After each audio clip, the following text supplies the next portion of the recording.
Morning, स्वागत है आप लोग का। तो जैसे कि पता है कि ग्रुप डी मैथ्स का प्रैक्टिस सेट चल रहा है, वही क्वेश्चन इसमें पढ़ेंगे कि जो कि सीधे एग्जाम में पूछे जाने की संभावना है। 6 वीडियो मैंने ऑलरेडी अपलोड कर दिया है, तो प्लेलिस्ट में जाकर आप उसको चेक कर सकते हैं। ठीक है, प्रैक्टिस करने से आपका रिजल्ट आ सकता है।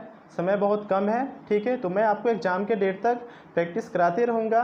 नए हो तो चैनल को सब्सक्राइब कर लीजिए, बेल आइकन प्रेस कीजिए, ताकि मैं जब भी वीडियो बनाकर अपलोड करूँ तो आप लोग के पास नोटिफिकेशन चला जाए। चलिए पहला क्वेश्चन शुरुआत करते हैं। बोध मास का क्वेश्चन है, देखिएगा यहाँ पे दिया है कि 72 भागा बड़ा कोष्ठ है 27 माइनस का 35 माइनस 42 माइनस 45 भागा में कितना है 9 और गुना में 2। ये छोटा, ये मझला और ये बड़ा बंद हो गया। ठीक है, क्या करेंगे हम बोध मास के अकॉर्डिंग, पहले ब्रैकेट को सॉल्व करेंगे, छोटा ब्रैकेट को, और इसमें क्या करेंगे यहाँ पे डिवीजन। देखिए ये क्या हो गया 9 पच्चे 45 यानी 5, 5 दूना कितना हो गया 10, 42 में से 10 गया, ये टोटल आपका हो गया 32।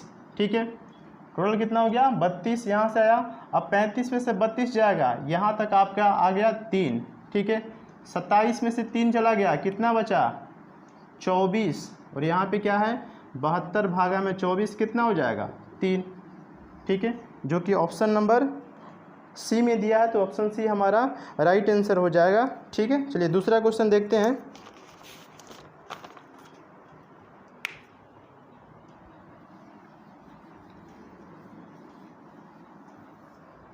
दूसरा क्वेश्चन है कि एक शर्ट का अंकित मूल्य 350 रुपया है और वह 280 रुपये में उपलब्ध है, तो बताइए कि उस शर्ट पर किस दर से बट्टा दिया जा रहा है। डिस्काउंट पूछा है। ठीक है, 350 रुपया का शर्ट है, बेचा कितना में गया बताइए, ये बेचा गया 280 रुपया में। यहाँ से छूट कितना मिल गया, 350 रुपये का सामान मिला 280 में, तो छूट कितना मिल गया 70 रुपया।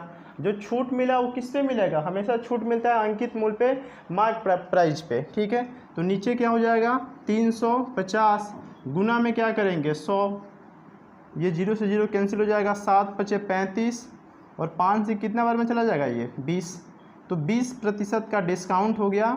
तो हमारा आंसर क्या हो जाएगा 20%, जो कि ऑप्शन नंबर ए में है, तो ऑप्शन ए हमारा राइट आंसर हो जाएगा। ठीक है, चलिए तीसरा नंबर क्वेश्चन देखते हैं।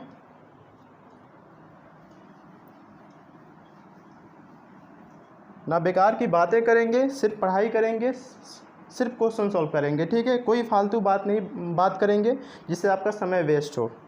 चलिए तीसरा क्वेश्चन है कि 10 पंप सेट 15 घंटों में एक कुएं खाली कर सकते हैं। पंप शुरू करने के 3 घंटे बाद 5 और पंप आ जाते हैं, तो बचे हुए पानी को निकालने में उन्हें कितना समय लगेगा। बनाने के बहुत तरीके हैं, लेकिन जो सबसे आसान तरीका है मैं बताता हूँ यहाँ पे कि 10 पंप मिलके 15 घंटे में कितना पानी निकाल सकते हैं। तो हमने मान लिया कि 150 लीटर पानी निकाल सकते हैं। आगे बोला है कि पंप शुरू करने के 3 घंटे बाद, तो 3 घंटे तो 10 पंप काम किए होंगे ना, 3 घंटे बाद यानी 3 घंटे तो काम किया होगा, 10 पंप निकाला होगा पानी। तो पानी निकाला कितना 10 या 30 लीटर ये निकाल लिया, तो अब कितना बच गया 120 लीटर पानी निकालना रह गया। अब पंप हमारे पास कितना था, पहले से कितना था 10, 5 और आ गया, तो टोटल अब पंप कितना हो गया 15 पंप हो गया। अब पानी निकालना कितना है 120 लीटर, अब इसमें 15 से भाग करेंगे तो क्या हो जाएगा 15 अठे 20, 120, तो 8 घंटे में पानी शेष पानी निकल जाएगा। ठीक है, जो कि ऑप्शन नंबर बी में है। चलिए अगला चौथा नंबर क्वेश्चन देखते हैं। सेम क्वेश्चन होगा शायद कि 14 लोग एक काम को 12 दिन में पूरा कर सकते हैं। 4 दिन काम करने के बाद 2 और कामगार इसमें जुट जाते हैं, तब से कितने दिन में काम पूरा कर लिया जाएगा। ठीक है, तो वैसा ही बनाएंगे, सेम टू सेम क्वेश्चन है कि 14 लोग मिलकर 12 दिन में कोई काम करते हैं। ठीक है, तो काम कितना हो गया 14 दूना 28, 14 एकम 14 दो कितना हो गया 16, यानी 168 काम करना है। ठीक है, अब कह रहा है कि 4 दिन काम करने के बाद 2 व्यक्ति और आ जाते हैं, तो 14 लोग मिल के 2 दिन तो काम किए होंगे ना, तो काम कितना किए 2 दिन में, सॉरी 4 दिन है ना यहाँ पे, तो 14 चौका कितना हो गया 56, यानी काम कितना बच गया 2, और यहाँ पे कितना हो गया 6 में से 5 गया 1, यानी 112 काम बच गया। 14 लोग पहले से थे, 2 लोग और आ गए तो कितने लोग हो गए? अब हो गए 16 लोग। तो 16 लोग बचे हुए काम को कितना दिन में करेंगे? 16 से भाग कर दीजिए, 16 सत्ते कितना होता है? 112, यानी 7 दिन में काम समाप्त हो जाएगा बचा हुआ काम। ठीक है, जो कि ऑप्शन नंबर बी में है, तो ऑप्शन बी हमारा राइट आंसर हो जाएगा। चलिए 5वां क्वेश्चन देखते हैं।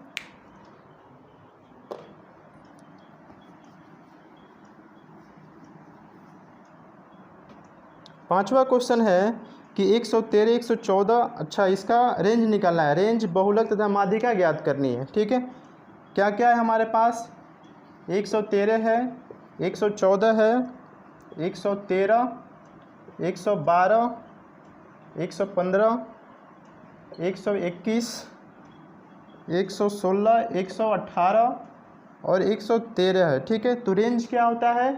परिसर क्या होता है? रेंज को हिंदी में कहते हैं परिसर। ठीक है, परिसर क्या होता है कि सबसे बड़ी डेटा इसमें क्या है? 121, 121 माइनस का क्या करेंगे? सबसे छोटी डेटा क्या है आपका? 112 है, तो 112 माइनस चला गया, कितना हो जाएगा? 121 में से 112 चला गया, यानी 9। ठीक है, जो कि पहले ही आपका ऑप्शन में दिया हुआ कि ए ऑप्शन में 9 पहले ही मिल गया, तो हम ए ऑप्शन को टिक कर देंगे। आगे हमको बहुलक और माध्यिका निकालने की कोई ज़रूरत नहीं है। ठीक है, तो ऑप्शन ए हमारा राइट आंसर हो जाएगा। 6ठा नंबर क्वेश्चन देखते हैं।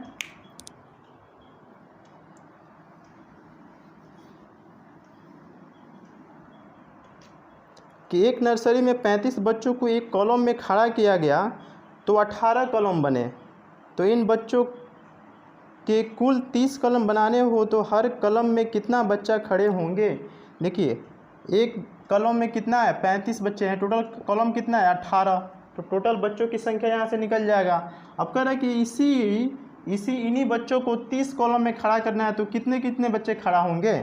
ठीक है, अब भाग कीजिए यहाँ पे, 6 तिरके 18, 6 पच्चे 30, 5 से ये 7 बार में चला जाएगा, यानी 7 तिरका 21 कॉलम बनाने पड़ेंगे। ठीक है, जो कि ऑप्शन नंबर ए में है, तो ऑप्शन ए हमारा राइट आंसर हो जाएगा। 7वां क्वेश्चन देखते हैं।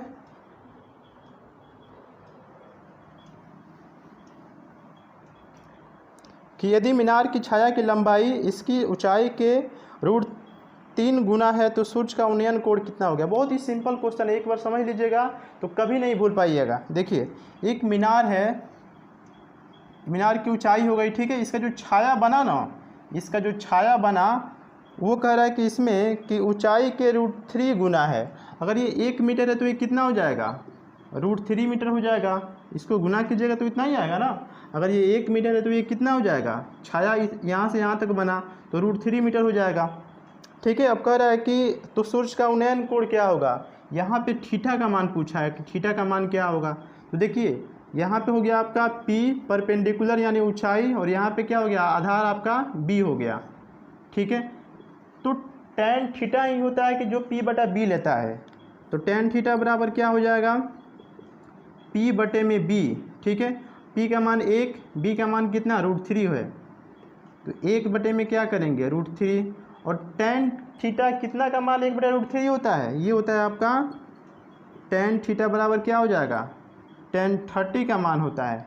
tan 30 का मान कितना होता है? 30 डिग्री का 1/√3 होता है। अब ये इससे कट जाएगा तो थीटा बराबर कितना आ गया? 30 डिग्री, और यही हमारा आंसर हो जाएगा। थीटा का मान निकल गया। ठीक है, जो कि ऑप्शन नंबर ए में है, तो ऑप्शन ए हमारा राइट आंसर हो जाएगा। चलिए अगला 8वां नंबर क्वेश्चन देखते हैं।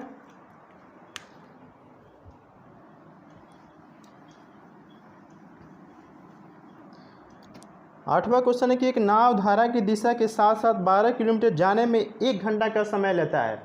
चाल क्या होता है? प्रति घंटा। 1 घंटा में तय की गई दूरी को ही क्या कहते हैं? चाल कहते हैं।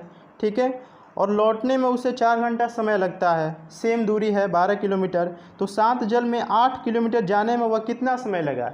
यानी अगर नाव की चाल पता चल जाए तो हम पता कर लेंगे कि 8 किलोमीटर दूरी जाने में कितना समय लगेगा। ठीक है, तो देखिए, धारा की दिशा जब भी बोले तो चाल हमेशा क्या हो जाता है? जुड़ जाता है। धारा की दिशा में चाल क्या होता है? जुड़ जाता है। तो यहाँ पे चाल कितना हो जाएगा? x + y, यानी दूरी बटा समय 1 घंटा, तो कितना हो जाएगा? 12 किलोमीटर प्रति घंटा धारा की दिशा में चाल हो जाएगी। अब धारा के विपरीत दिशा में चाल क्या हो जाएगा? x - y, यहाँ पे दूरी तो इतना ही है ना, 12 किलोमीटर। अब समय कितना लग रहा है, 4 घंटा, यानी 4 3 12, यानी 3 किलोमीटर प्रति घंटा यहाँ से चाल आ गया। ठीक है, अब यहाँ पे ये नाव का चाल, अगर ये नाव का चाल है तो ये धारा का चाल हो जाएगा, ये कट जाएगा प्लस माइनस, यहाँ पे हो गया 2x, और 2x बराबर कितना हो जाएगा, 12 3 15, x का मान कितना हो जाएगा 7.5 किलोमीटर प्रति घंटा। अब चाल आ गया किसका, नाव का चाल। अब समय निकाल लेंगे, समय बराबर क्या होता है, दूरी बटा चाल। दूरी कितना दिया है, 8 किलोमीटर की दूरी तय करने में कितना समय लगेगा नाव को, तो चाल कितना है 7.5, ये दशमलव हटाएंगे तो नीचे के ऊपर क्या आ जाएगा 10, 5 से 5 दूना 10, 15 पचे 75, अब कितना हो गया 8 दूना 16/15, और ये हो जाएगा 15 एकम 15, एक ऊपर आ जाएगा फिर ये नीचे। ठीक है, अब इसको चेंज कर लेंगे, ये 1 घंटा आपका हो गया, 1 घंटा हो गया, इसको मिनट में चेंज करेंगे तो 60 से गुना कर देंगे, 15 चुका कितना हो जाएगा 60, यानी 1 घंटा 4 मिनट हमारा राइट आंसर हो जाएगा, जो कि ऑप्शन नंबर बी में है। ठीक है, अगला क्वेश्चन देखते हैं, 9वां नंबर क्वेश्चन।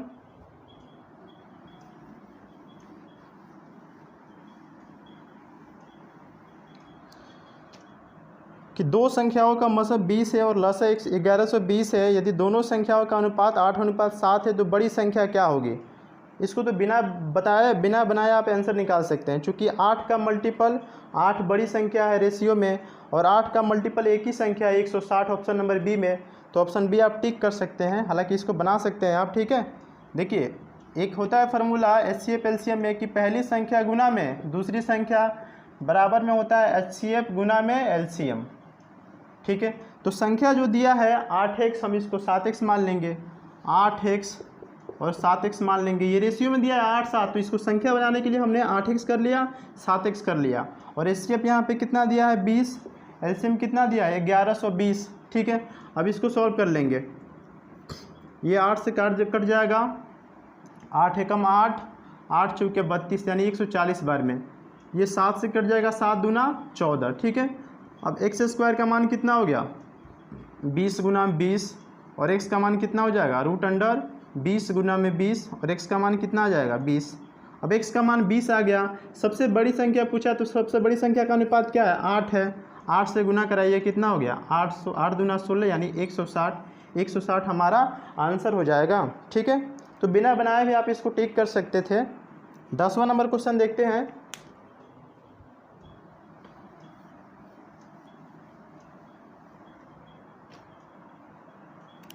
एक रेलगाड़ी 130 मीटर लंबी है, वह 70 मीटर लंबी गुफा को 40 सेकंड में पार कर जाती है, तो रेलगाड़ी की गति किलोमीटर प्रति घंटा में क्या है। ठीक है, देखिए रेलगाड़ी जब भी कोई प्लेटफॉर्म को पार करेगी, किसी पुल को पार करेगी या गुफा को पार करेगी, तो अपनी लंबाई प्लस गुफा की लंबाई या प्लेटफॉर्म की लंबाई, ठीक है, या पुल की लंबाई को पार करेगी। ठीक है, तो ये चीज़ ध्यान रखना है। तो समय बराबर क्या होता है आपका, चाल पूछा ना यहाँ पे, तो चाल बराबर क्या होता है दूरी बटा समय, दूरी बटा क्या होता है समय। ठीक है, अब दूरी क्या हो जाएगा, ट्रेन की लंबाई 130 मीटर, गुफा की लंबाई 70 मीटर, समय दिया है आपका 40 सेकेंड। ठीक है, अब ये जो आपका जो है यहाँ पे, ये आपका मीटर पर सेकेंड में आंसर आएगा ना, चाल पूछा है किसमें किलोमीटर प्रति घंटा में, तो इसको चेंज करने के लिए 18/5 से आप क्या कीजिएगा गुना करा दीजिएगा। ये हो गया आपका 200/40 गुना में 18, नीचे 18/5 हो जाएगा, ये 40 पचे 200, 5 से 5 कैंसिल हो जाएगा, यानी 18 किलोमीटर प्रति घंटा हमारा आंसर हो जाएगा, जो कि ऑप्शन नंबर बी में है। ठीक है, 11 नंबर क्वेश्चन देखते हैं।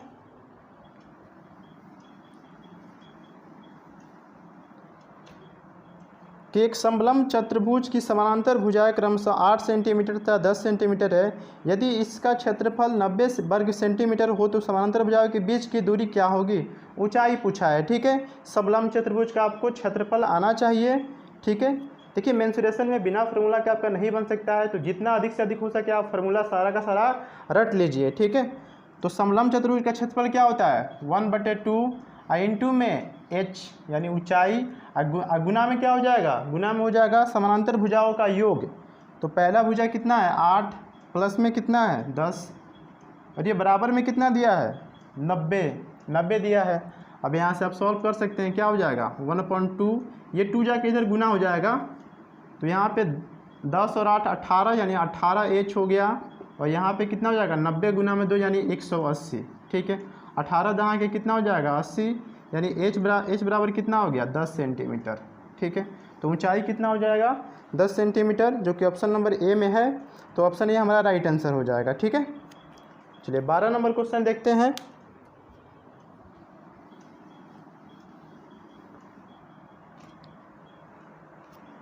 कि एक्स, वाई और जेड ने क्रमशः 5,000, 4,000 और 8,000 रुपये लगाकर एक व्यापार शुरू किया। एक्स 6 माह के बाद उससे अलग हो जाता है। यदि 8 माह के बाद कुल लाभ 4,132 रुपया हुआ हो तो उसमें वाई का हिस्सा क्या होगा। देखिए एक्स वाई का पहले वो अनुपात निकाल लेंगे, एक्स वाई और जेड का, ठीक है। एक्स ने कितना पैसा लगाया, ये लगाया 5,000 रुपये लगाया। वाई ने कितना लगाया 4,000 रुपया, और जेड ने कितना लगाया 8,000 रुपया, ठीक है। तो पैसा टोटल जो लगा वो 8 महीने के लिए लगा है, ठीक है। निकल कौन रहा है, एक्स निकल रहा है। एक्स कितना माह के लिए पैसा लगा रहा है 6 महीना के लिए। वाई कितना महीने के लगा रहा है 8 महीना के लिए, और जेड कितना लगाएगा 8 महीना के लिए। अब रेशियो निकाल लेंगे, 3 0 से 3 0 यहाँ कटा, यहाँ पे 3 0, 6 बचे कितना हो गया ये 30, 8 चौके 32 और 8 9 कितना हो गया 64, यहाँ से हो गया 15, ये हो जाएगा 16 और यहाँ पे हो जाएगा 32। तीनों को जोड़ लेंगे, 16 और 15 31 और 32 कितना हो जाएगा 63 हो जाएगा। अब 63 जो अनुपात में जो दिया है, 63 का जो रेशियो दिया है, ये आपका रेशियो है ना, 63 अनुपात में है। तो टोटल इसका वैल्यू कितना दिया है, प्रॉफिट कितना दिया है 4,132 दिया है। निकालना क्या है कि उसमें वाई का हिस्सा क्या होगा। वाई का अनुपात क्या है 16, तो 16 से गुना करा दीजिए, बन जाएगा। अब काटिए इसको, 7 9 63, 7 5 35, 7 7 49, 7 9 63, ठीक है। ये 7 5 35, 7 7 49, 7 6 42, यहाँ पे 6 होगा, ठीक है। अब 9 से काटिए यहाँ पे, 9 6 कितना हो गया 54 और 9 चौका कितना हो गया 36। अब यहाँ बचा कितना आपका 64 गुना में 16, 16 चौका 64 और 16 से 96 और 6 कितना हो जाएगा 102। तो 1024 हमारा आंसर हो जाएगा, जो कि ऑप्शन नंबर सी में है, ठीक है। चलिए 13 नंबर क्वेश्चन देखते हैं।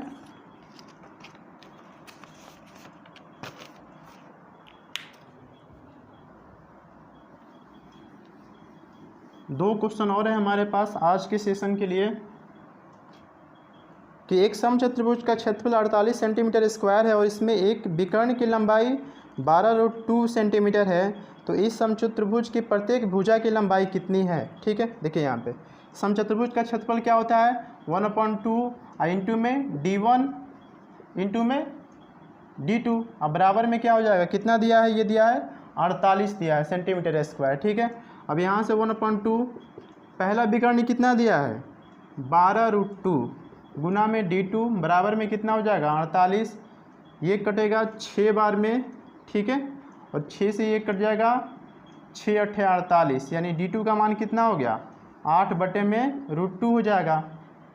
अब √2 का परिमीकरण कर देंगे, कितना हो जाएगा ये √2 ऊपर फिर नीचे, ऊपर नीचे से गुना करा देंगे, तो ये 8√2 नीचे हो जाएगा 2, यानी 4√2 हमारा क्या हो गया d2 का मान आ गया, ठीक है।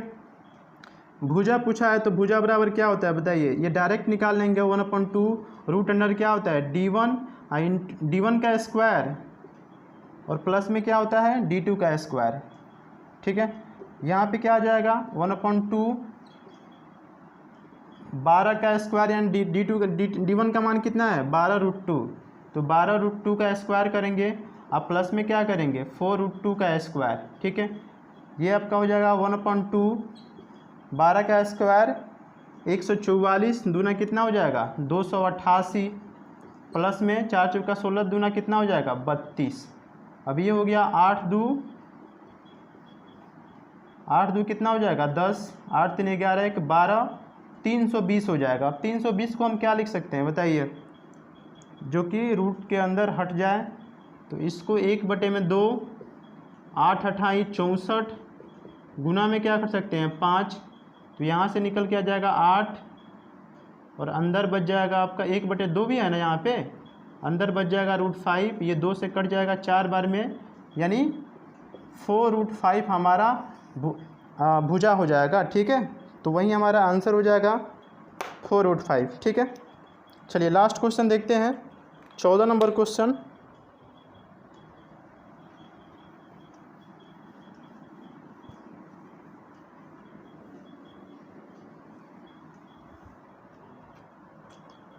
कि यदि साइन थीटा बराबर 1/3 तो 2 cos स्क्वायर थीटा प्लस 2 का मान ज्ञात करें। बहुत ही सिंपल क्वेश्चन है।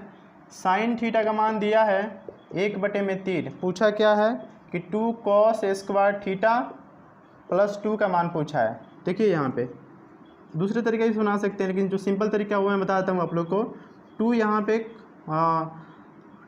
पे है, cos स्क्वायर थीटा बराबर क्या होता है 1 minus sine square theta, plus में यहाँ पे 2, इसको यहाँ पे गुना करा लेंगे तो 2 एकम 2 हो जाएगा, माइनस का 2 साइन स्क्वायर थीटा प्लस में 2 और 2 2 कितना हो गया ये 4 माइनस 2 और इंटू में क्या करेंगे साइन स्क्वायर थीटा का मान क्या है 1/3, इसका गुना करा देंगे, सॉरी स्क्वायर हो जाएगा यहाँ पे, तो 4 माइनस 2 और यहाँ पे क्या हो जाएगा 1 और 3 3 कितना हो जाएगा 9, यानी 4 माइनस 2/9। इसको जब सॉल्व करेंगे नीचे एलसीएम हो जाएगा 9, 9 चौका 36 में से 2 गया 34, तो 34/9 हमारा राइट आंसर हो जाएगा, जो कि ऑप्शन नंबर बी में है। तो ऑप्शन बी हमारा राइट आंसर हो जाएगा। ठीक है, तो आशा करता हूँ कि वीडियो अच्छा लगा हो, लाइक कीजिए, सब्सक्राइब कीजिए और एग्ज़ाम के डेट तक खूब तैयारी करते रहिए, मैं आपको कराते रहूँगा और मिलते हैं नेक्स्ट वीडियो में। Thank you.